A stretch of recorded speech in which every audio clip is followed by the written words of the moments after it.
ও মায়ের কোলেও থাকবে, বাবার কোলেও থাকবে, দুইজনের কোলেই থাকবে। হ্যালো সবাইকে, good morning and welcome back to my channel. তোমরা দেখছো রূপা ব্লগ, আমি রূপা। আজকে নতুন আরেকটি ব্লগ নিয়ে চলে এসেছি। আজকের ব্লগটা আই হোপ যে তোমাদের খুব ভালো লাগবে। এখন সকাল বাজে 9:45। অনেক দিন পর এত সকাল থেকে ব্লগটা স্টার্ট করছি। তো সুন্দর একটা ওয়েদার, সকাল সকাল সূর্যদেবের দেখা পাওয়া গেছে। প্রায় 2-3 দিন ধরে কোনো সূর্যদেবের দেখা পাওয়া যাচ্ছিল না। তো আজকে ফাইনালি সকাল সকাল সূর্যদেবের দেখা পাওয়া গেছে। আর আমাকে দেখে বুঝতে পারছো পুরো ফ্রেশ লাগছে। ঘুম থেকে উঠে সমস্ত কাজকর্ম আমার কমপ্লিট হয়ে গেছে। এখন আমি স্নানও করে নিয়েছি, জামা কাপড়ও কাচা ধোয়া হয়ে গেছে। ওই দেখো বালতিতে আছে, ওগুলো এখন নাড়বো। মেয়ের কাঁথা টাথা আছে, আমার জামা কাপড় আছে, তো ওগুলো এখন নেড়ে দেবো। যেহেতু সুন্দর রোদ উঠে গেছে, তো আমার তো স্নান টান করা হয়ে গেছে। এখনও মেয়ে ঘুমোচ্ছে আর মেয়ের বাবা ওর পাশে এমনিতেই শুয়ে আছে। তো আমি যাই তাড়াতাড়ি করে, আমি এগুলো আগে নাড়বো জামা কাপড়গুলো, তারপরে ঘরে গিয়ে মেয়েকে তাড়াতাড়ি করে ঘুম থেকে উঠাতে হবে, কারণ আজকে মেয়েকে দিতে যাব ভ্যাকসিন। তো তোমরা জানো সরকারি ভ্যাকসিনের পাশাপাশি প্রাইভেট ভ্যাকসিনও বাচ্চাদের দেওয়া উচিত। তো ওই প্রাইভেট ভ্যাকসিনই দিতে যাব। আর মেয়ের সাথে আরেকটা বাচ্চা হয়েছিল হাসপাতালে, ওদের সাথে আমাদের যোগাযোগ ছিল কন্টিনিউয়াসলি। তো 1 বছর পূর্ণ হলে যে ভ্যাকসিন দিতে হয়, 3টে ভ্যাকসিন দিতে হয় প্রাইভেট। তো 3টে ভ্যাকসিনের মধ্যে একটা ভ্যাকসিন কিনে নিয়ে এসে ওই ভ্যাকসিনটাই দেওয়ার জন্য আমাদের তাড়াতাড়ি যেতে হবে। তো এখন আমি আর বেশি কথা বলবো না, এখন তাড়াতাড়ি করে জামা কাপড়গুলো সব নেড়ে নিই, তারপরে ঘরে গিয়ে বাচ্চাকে তুলে তারপরে খাওয়াতে হবে।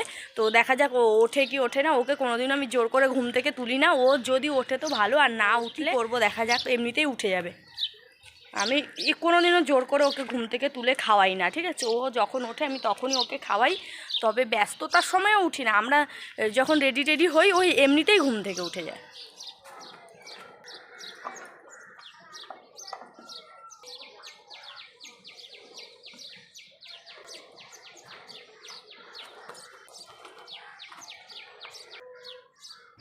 বাচ্চাকে 6 মাস পর্যন্ত যেই ভ্যাকসিনগুলো দিতে হয় ওই ভ্যাকসিনগুলো কিন্তু প্রায় সরকার থেকেই দিয়ে দেয়। মানে 6 মাসের আগে কোনো ভ্যাকসিনই কিনে দেওয়ার থাকে না। 6 মাসে এবার যেই 6 মাস পূর্ণ হয়ে গেল তখনই কিন্তু তোমার প্রাইভেট ভ্যাকসিন থাকে। আচ্ছা, তোমরা যারা যারা সরকারি ভ্যাকসিনের পাশাপাশি প্রাইভেট ভ্যাকসিন দিয়ে থাকো তারা কিন্তু অবশ্যই কমেন্ট সেকশনে জান। আর যারা যারা দেওনি, দিতে চাইছো, তোমাদের আজকালকার বাবা মা রেসপন্সিবিলিটি বাচ্চাদের প্রতি, তো তারা যদি দিতে চাও তাহলে আমাকে কিন্তু কমেন্ট সেকশনে জানাতে পারো। আমি তোমাদের পুরোটা গাইড করে দেবো কী কী ভ্যাকসিন থাকে কি না থাকে। যেহেতু এই সময়ের মধ্যে দিয়ে আমিও যাচ্ছি, তাই কিন্তু আমার অনেক কিছু অভিজ্ঞতা হয়ে গেছে। তো যাই হোক, 1 বছরে যেটা বলছিলাম তোমাদেরকে যে 3টে ভ্যাকসিন থাকে প্রাইভেট, কিন্তু 3টে না 2টো ভ্যাকসিন থাকে। GU1 যে ভ্যাকসিন, ওই ভ্যাকসিনটা কিন্তু 9 মাস কমপ্লিট হলেই তোমাদের গভর্নমেন্ট থেকেই দিয়ে দেবে, ঠিক আছে? তো আমাদের মতো ঘরে তো সব ভ্যাকসিনই কেনা সম্ভব নয়, তো আমরা কিন্তু প্রাইভেট ভ্যাকসিনগুলো কিনে দিই। আর বলতে গেলে আমরা যে প্রাইভেট ভ্যাকসিনগুলো কিনে দিই, সরকারি ভ্যাকসিন তার থেকে অনেক কম দাম। আমরা কিন্তু সব ভ্যাকসিনই কিনে দিতে পারি, যেহেতু ওগুলো সরকার থেকে দিয়ে দেয়, ওগুলো আমরা সরকার থেকে দিয়ে থাকি, হেলথ সেন্টার থেকে। আর নতুবা বাদবাকি যে ভ্যাকসিনগুলো আছে সেগুলো কিন্তু আমরা বেসরকারি থেকেই দিই, যেগুলো প্রচণ্ড হাই দাম থাকে, কিন্তু সবার দ্বারা কিন্তু এগুলো একদমই সম্ভব না কেনা।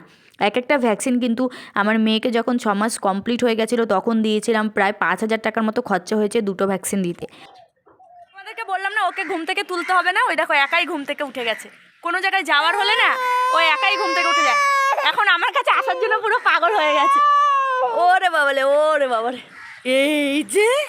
এই তো তুমি এসছো। ঘুম থেকে উঠে আমাকে দেখেনি, যেই দেখেছে এখন পাগল হয়ে গেছে কোলে ওঠার জন্য।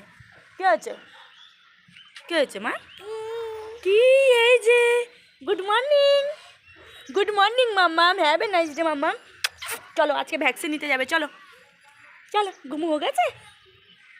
দেখো মেয়ের খাবারটা বসিয়ে দিয়েছি। এখানে ওটস আর বাদাম আছে, ওয়ালনাট, কাজু, আমন্ড, এই 3 রকমের বাদাম আছে, ওটস আছে, আর এই যে দেখো একটা মিষ্টি ভাব আনার জন্য একটা খেজুর দিয়েছি।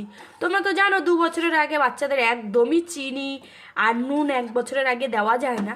তো ওর জন্য কিন্তু আমি মিষ্টি ভাব আনার জন্য খেজুর ইউজ করে থাকি। খেজুর তো জানোই ন্যাচারালি খুবই মিষ্টি হয়, আর তার মধ্যে তো অনেক প্রোটিন ভিটামিন সব কিছুই পাওয়া যাবে। আর একটুখানি এখানে ফর্মুলা মিল্ক অ্যাড করে দেবো।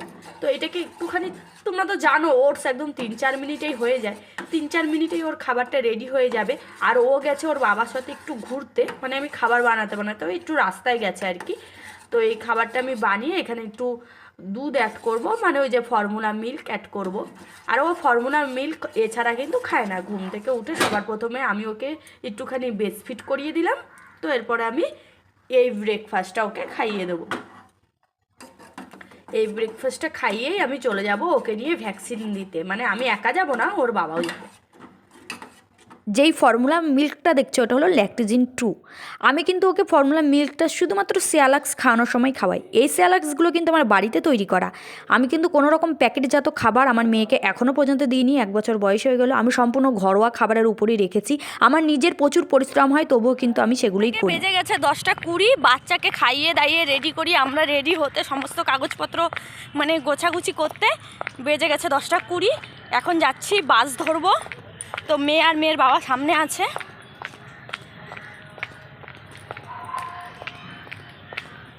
তো দেখো এখন চলে এসছে আমার কোলে ওর বাবার কোল থেকে, মানে ওর রাস্তায় বেরোলো আমার কোলে আসা চাই। অনেকে আছে দেখবে রাস্তায় বেরোলে বাবার কোলে করে ঘুরে বেড়ায়, ও কিন্তু সেটা না, ও মায়ের কোলেও থাকবে বাবার কোলেও থাকবে, দুজনের কোলেই থাকবে। আর আমারও অভ্যাস হয়ে গেছে কোলে করে নিতে, যদিও বাইরে বেরাই না, যখন বেরাই অবশ্যই কোলে করে নিয়ে যায়।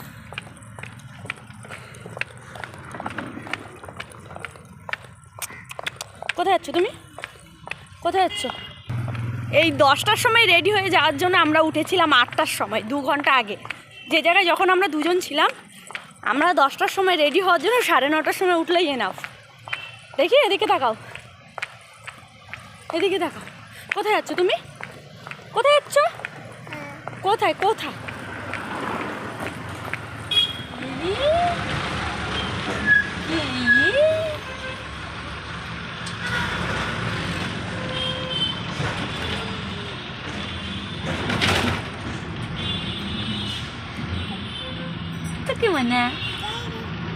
আগের বছর কিন্তু আমি উইন্ডো সিটে বসে বাইরের দৃশ্য দেখতাম বেবিকে পেটুতে নিয়ে। এই বছর আমার বেবি দেখো নিজেই দেখছে বাইরের দৃশ্য।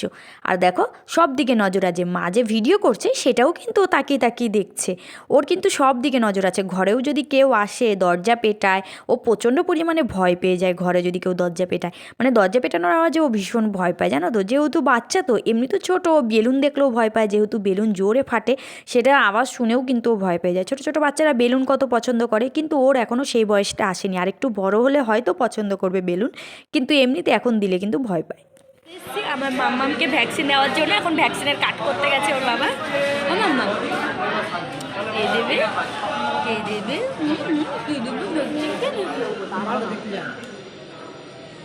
এত অসুখ। এই যে দেখো তাতানের মা তাতানকে নিয়ে বসে আছে। আর এই যে সামনেই যে তোমরা ওয়ার্ডটা দেখছো, এই ওয়ার্ডে কিন্তু আমি ভর্তি ছিলাম আগের বছরে। এখন এসছি বেবিকে ভ্যাকসিন দেওয়ার জন্য।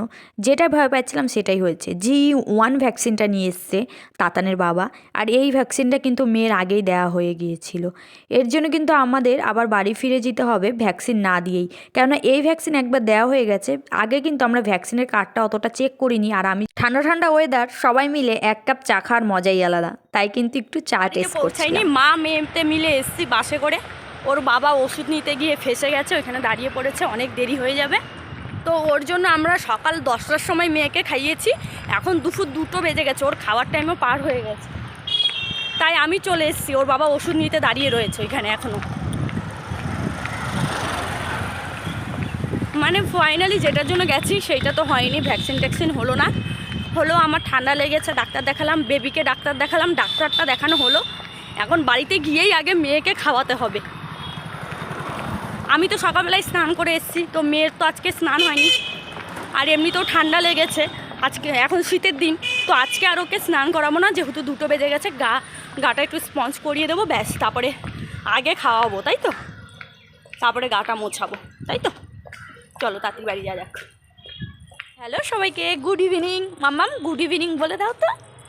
আমরা একটু আবার ঘুরতে বেরিয়ে গেছি, মানে অনেক দিন ধরে কোথাও যাই না, তো আজকে একটু ঘোরার সুযোগ পেয়েছি, তাই আবার ঘুরতে যাচ্ছি। কেননা ওরও অফিস ছুটি হয়ে গেছে আজকে, তোমরা জানো।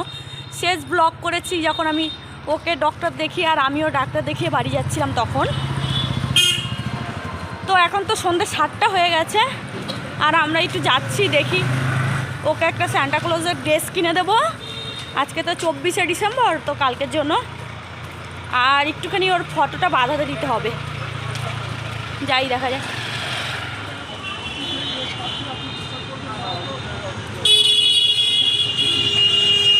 আমরা পুরো নাগের বাজার ঘুরে ফেলেছি।